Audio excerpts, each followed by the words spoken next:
Students, आज की हमारी क्लास का जो टॉपिक है वो है बॉइलिंग पॉइंट एलिवेशन और एब्लोस्कोपी। इसको हिंदी में हम बोलते हैं क्वथनांक उन्नयन या क्वथनांक मिति। ठीक है, देखिए क्वथनांक, सबसे पहले तो हमें देखना है कि क्वथनांक होता क्या है। तो उसकी एक बार उसकी डेफिनेशन देख लेते हैं हम क्वथनांक की, कि क्वथनांक क्या होता है। बॉइलिंग पॉइंट, देखिए वह ताप जिस पर किसी द्रव का वाष्प दाब वेपर प्रेशर,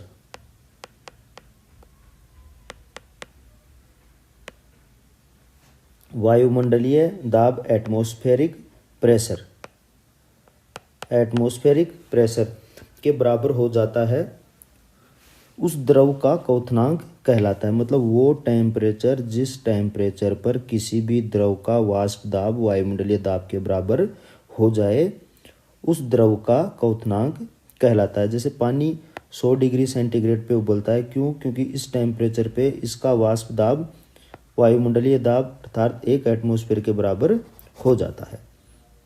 अब जो ये टॉपिक हम पढ़ रहे हैं क्वथनांक उन्नयन वाला, इसका जो की कॉन्सेप्ट है जो हमें याद रखना है, इम्पोर्टेंट पॉइंट, वो ये है कि यदि किसी शुद्ध विलायक में किसी अवाष्पशील विलेय को घोल दिया जाए तो उस शुद्ध विलायक के क्वथनांक में वृद्धि हो जाती है या क्वथनांक में उन्नयन हो जाता है।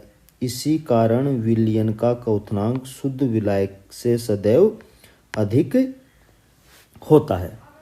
तो ये चीज़ हमें ध्यान रखनी है कि जब भी कोई विलयन बनाया जाता है तो उसका क्वथनांक शुद्ध विलायक के क्वथनांक से ज़्यादा होता है।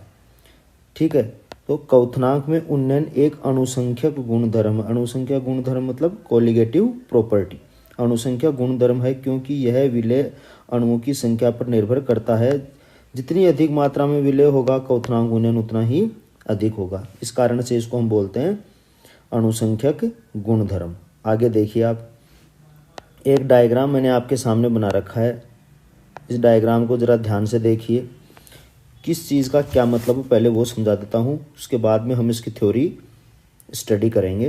तो देखिए यहाँ पे पी नोट क्या है, शुद्ध विलायक का वाष्प दाब, P1 विलयन फर्स्ट का वाष्प दाब और P2 है विलयन 2 का वाष्प दाब। और वाष्प दाब देखिए जैसे जैसे नीचे आ रहे हैं, वाष्प दाब में क्या हो रही है, कमी हो रही है, ये देखने वाली चीज़ है।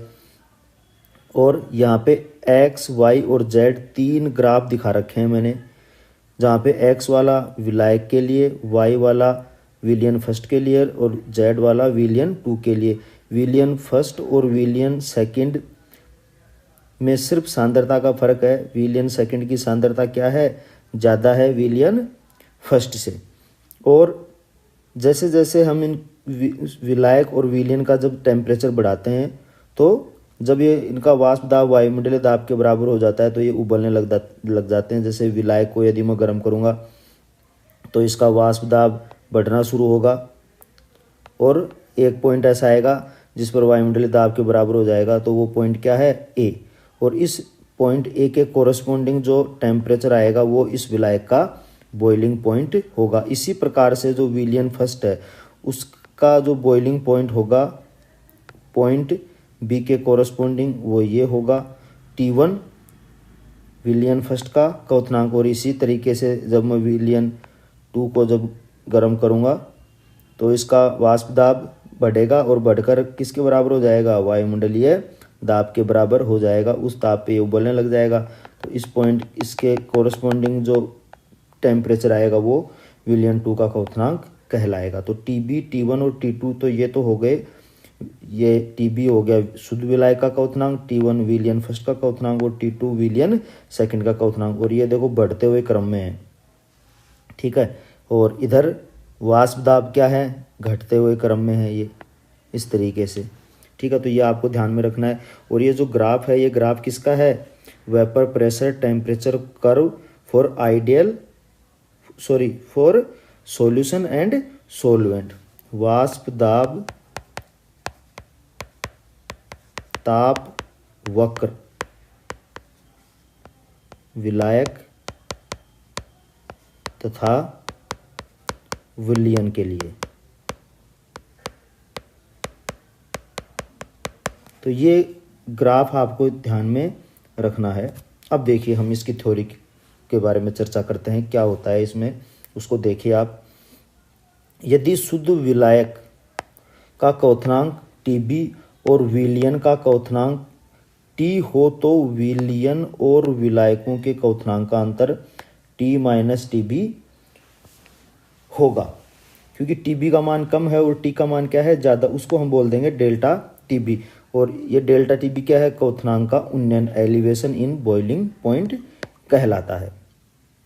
ठीक है, तो क्वथनांक उन्नयन क्या होगा, विलयन तथा विलायक के क्वथनांक का अंतर क्वथनांक उन्नयन कहलाता है।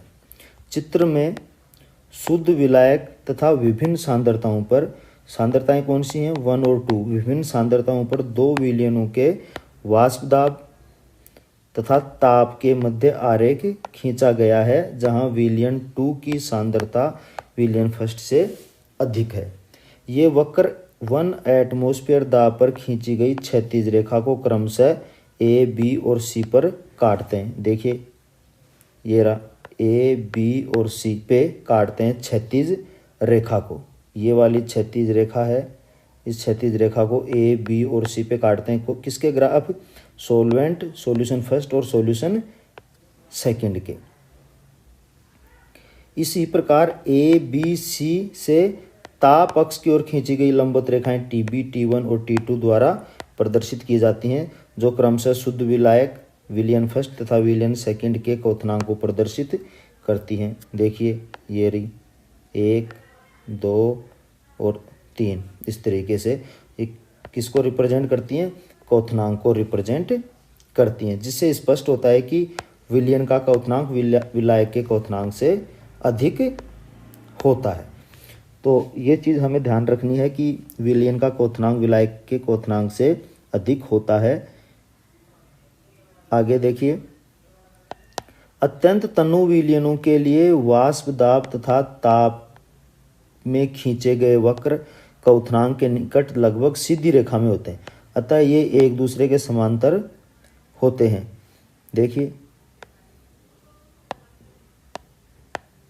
यहाँ पे देखिए ये लगभग क्या है, समांतर, क्वथनांक के निकट ये समांतर हो जाते हैं। इसीलिए यहाँ पे कहा गया है कि अत्यंत तनु विलयनों के लिए वाष्प दाब तथा ताप के मध्य खींचे गए वक्र क्वथनांक के निकट लगभग सीधी रेखा में हो जाते हैं, अतः ये एक दूसरे के समांतर होते हैं। तो यहाँ पे दो त्रिभुज दिख रहे होंगे आपको, त्रिभुज ABD तथा AEC, ये मैंने यहाँ पे अलग से बना दिए हैं दोनों त्रिभुज, और वो पॉइंट A, B और C, और ये D और ये E।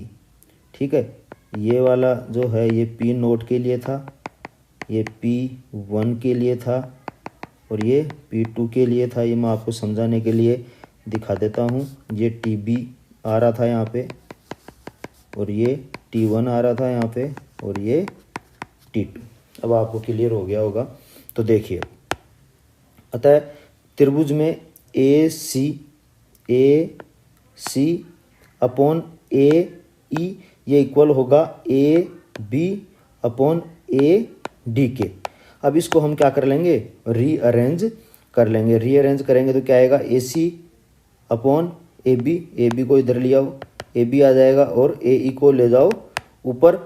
ये इक्वेशन आ गई हमारे पास में। अब AC को देखिए आप, AC दोनों का अंतर लिखिए, T2 माइनस TB, तो ये लिख दिया T2 माइनस TB। AB अंतर लिखिए, T1 माइनस TB, तो ये लिख दिया T1 माइनस TB। इसी तरीके से AE, A और E दोनों का अंतर लिखिए, P नोट माइनस P2, तो ये लिख दिया। इसी प्रकार से AD, A और D इन दोनों का अंतर लिखा, तो P नोट माइनस P1, तो ये लिख दिया मैंने यहाँ पे। अब ये क्या डिफरेंस है, तो इसको मैं डेल्टा T2 लिख दूंगा, नीचे वाले को डेल्टा T1 लिख दूंगा, इस 1 और इस 2 के कारण। इसी प्रकार से इसको डेल्टा P2 और इसको डेल्टा P1 लिख दूंगा, यहाँ तक कोई दिक्कत नहीं। जहाँ पे डेल्टा P2 तथा डेल्टा P1 वाष्प दाब में अवनमन अवनमन का मतलब क्या हो गया, कमी। एवं डेल्टा T2 एवं डेल्टा T1 क्वथनांक में उन्नयन वृद्धि को प्रदर्शित करते हैं। तो हम कह सकते हैं कि delta TB is proportional to delta P, अर्थात क्वथनांक में उन्नयन वाष्प दाब में अवनमन के समानुपाती होता है। और ये क्वेश्चन नंबर 1 इसको हम दे देंगे। तो और राउल्ट के नियम से हम लिख सकते हैं P0 minus PS upon P0 बराबर n small n upon capital N। ये यहाँ पे क्या है, वाष्प दाब में आपेक्षिक अवनमन। ये है वाष्प दाब में आपेक्षिक अवनमन। वाष्प दाब में आपेक्षिक अवनमन, और ये है विलेय के मोल प्रभाज, एक्स सोल्यूट विलेय के मोल प्रभाज। इक्वेशन तो ऐसे थी, लेकिन एन को हम क्या कर देंगे, नेगलेक्ट कर देंगे, क्योंकि डाइल्यूट सॉल्यूशन के लिए विलेय की मात्रा क्या होती है, बहुत कम होती है। तो एन के रेस्पेक्ट में स्मॉल एन का मान क्या होगा, बहुत कम होगा। तो हमारे पास में सिर्फ इक्वेशन जो आएगी वो आएगी small N upon capital N. अब एन का मान रख देंगे विलेय की ग्राम में मात्रा अपॉन विलेय का अणुभार। इसी प्रकार से विलायक के लिए लिख देंगे विलायक की ग्राम में मात्रा विलायक का अणुभार। और P0 माइनस PS को मैं लिख दूंगा डेल्टा P, और ये P0 चला गया इक्वेशन के दूसरी तरफ। तो P0 capital M small w capital W small m, इसको दे दूंगा मैं इक्वेशन नंबर 2। अब एक निश्चित ताप पे आपको पता है कि वाष्प दाब तथा विलायक का अणुभार क्या होते हैं, कांस्टेंट होते हैं, क्योंकि शुद्ध विलायक का जो वाष्प दाब होता है वो कांस्टेंट होता है। तो delta P is proportional to small w upon small m capital W हो जाएगा। अब आपको पता है कि डेल्टा TB डेल्टा P के प्रोपोर्शनल है, तो डेल्टा TB भी किसके प्रोपोर्शनल हो जाएगा, small w upon capital W small m के। और यहाँ पे जब इस प्रोपोर्शनलिटी के साइन को हटाएंगे तो एक कांस्टेंट आ जाएगा K, और ये इक्वेशन हम यहाँ पे लिख देंगे और इसको नंबर दे देंगे इक्वेशन नंबर 3। अब देखिए समीकरण 3 से स्पष्ट है कि क्वथनांक में उन्नयन विलेय के मोल संख्या पर निर्भर करता है, इसी कारण से यह एक अणुसंख्यक गुणधर्म है। देखिए विलेय के मोल कहाँ पे हैं, ये रहे विलेय के मोल। तो इसको इस इक्वेशन को हम यूँ भी लिख सकते हैं डेल्टा TB बराबर K small n upon small m, जहाँ पे स्मॉल n क्या है, विलेय के मोल,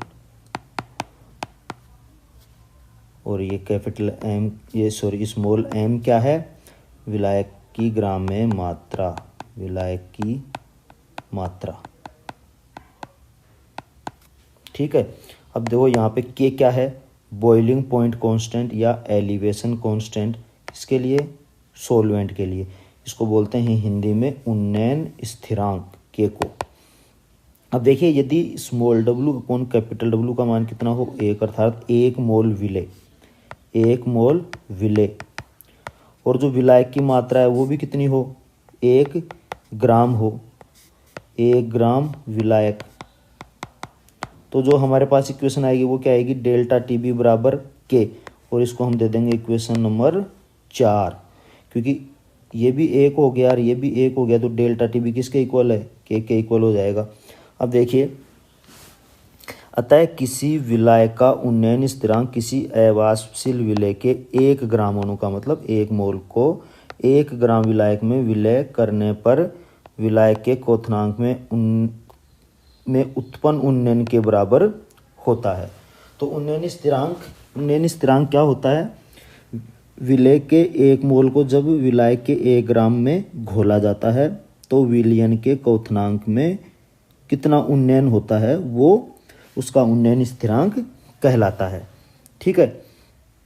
अब देखिए प्रायोगिक तौर पे 1 मोल विलेय को 1 ग्राम विलायक में घोलना कठिन है। तो 1 मोल का मतलब बहुत ज़्यादा हो गया, उसको 1 ग्राम के अंदर हम डिजोल्व नहीं कर सकते। विलायक तो है बहुत थोड़ा सा और विलेय है बहुत ज़्यादा, तो ये संभव नहीं है कि हम इसको 1 मोल को 1 ग्राम में घोल सकें। अतः 1 ग्राम अणु 1 मोल विलेय को 1 किलोग्राम विलायक, यहाँ पे विलायक कितना ले लेंगे हम, 1 किलोग्राम में घोलते हैं। ये पॉसिबल है तथा सांद्रता को मोललता में रिप्रेजेंट करते हैं। सांद्रता को फिर किस में रिप्रेजेंट कर लेंगे, मोललता में, क्योंकि मोललता क्या होती है, 1 किलोग्राम विलायक में 1 किलोग्राम विलायक में उपस्थित विलेय के मोलों की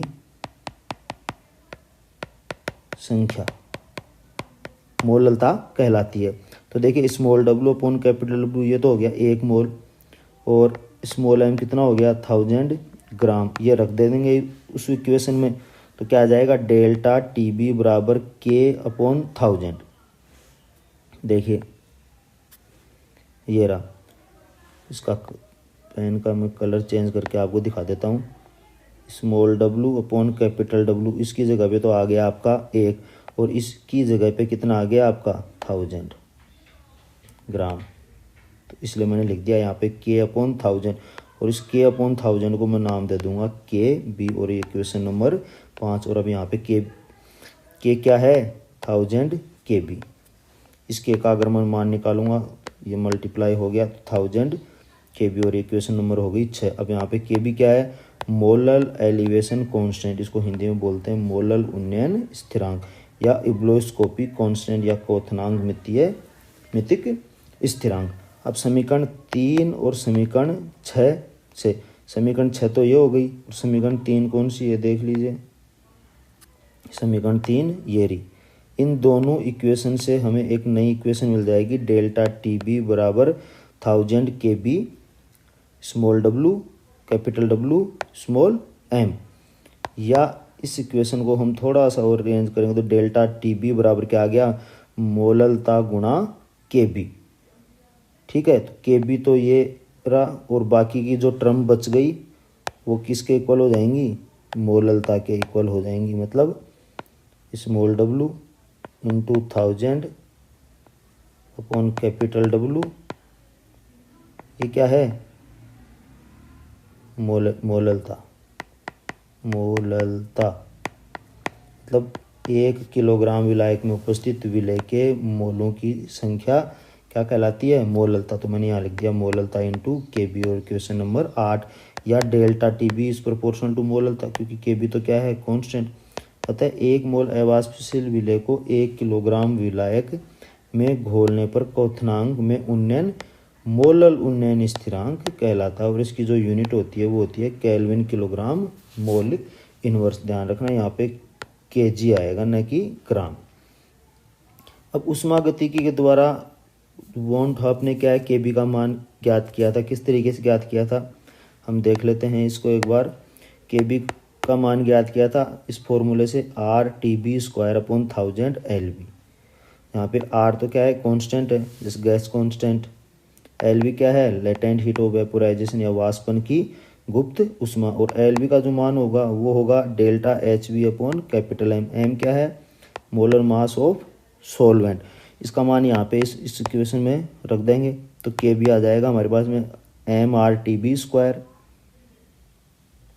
अपॉन 1000 एच वी, और एच वी क्या है मोलर हीट ऑफ वेपोराइजेशन, और टी बी क्या है बॉइलिंग पॉइंट ऑफ सॉल्वेंट। तो देखिए के बी का मान किसके प्रोपोर्शनल है, एम के प्रोपोर्शनल हो जाएगा, क्योंकि ये कांस्टेंट ये कांस्टेंट ये कांस्टेंट और ये कांस्टेंट, तो विलायक के मोलिकुलर वेट के प्रोपोर्शनल होता है मोलल उन्नयन स्थिरांक। ठीक है, देखिए के बी विलायक के मोलर मास के समानुपाती होता है, और के बी का मान पानी के लिए कितना होता है 0.518, और कुछ सॉल्वेंट हैं उनके लिए यहाँ दिखा रखा है, आप मोलिकुलर वेट से भी कंपेयर कर सकते हो इसको। ठीक है, एक आपको फॉर्मूला याद रखना है, ये इम्पोर्टेंट फॉर्मूला है बहुत।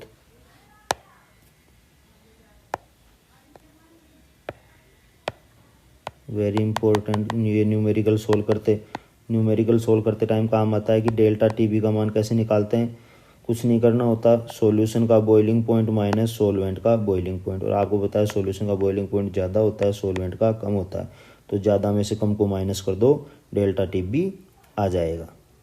दो क्वांटिटी आपको दी जाएंगी, या तो ये दी जाएगी या ये दी जाएगी, ये पूछ ली जाएगी, या ये दे देंगे ये दे देंगे ये पूछ लेंगे, या फिर ये दे देंगे ये दे देंगे और ये पूछ लेंगे, तो कुछ भी पूछा जा सकता है। और जो प्रायोगिक तौर पर एलिवेशन ऑफ बॉइलिंग पॉइंट है उसको लैंड्सबर्गर मेथड के द्वारा ज्ञात किया जाता है। इसको हम बाद में देखेंगे कि ये मेथड क्या होता है, किस तरीके से डेल्टा टी बी को प्रायोगिक तौर पे ज्ञात किया जाता है।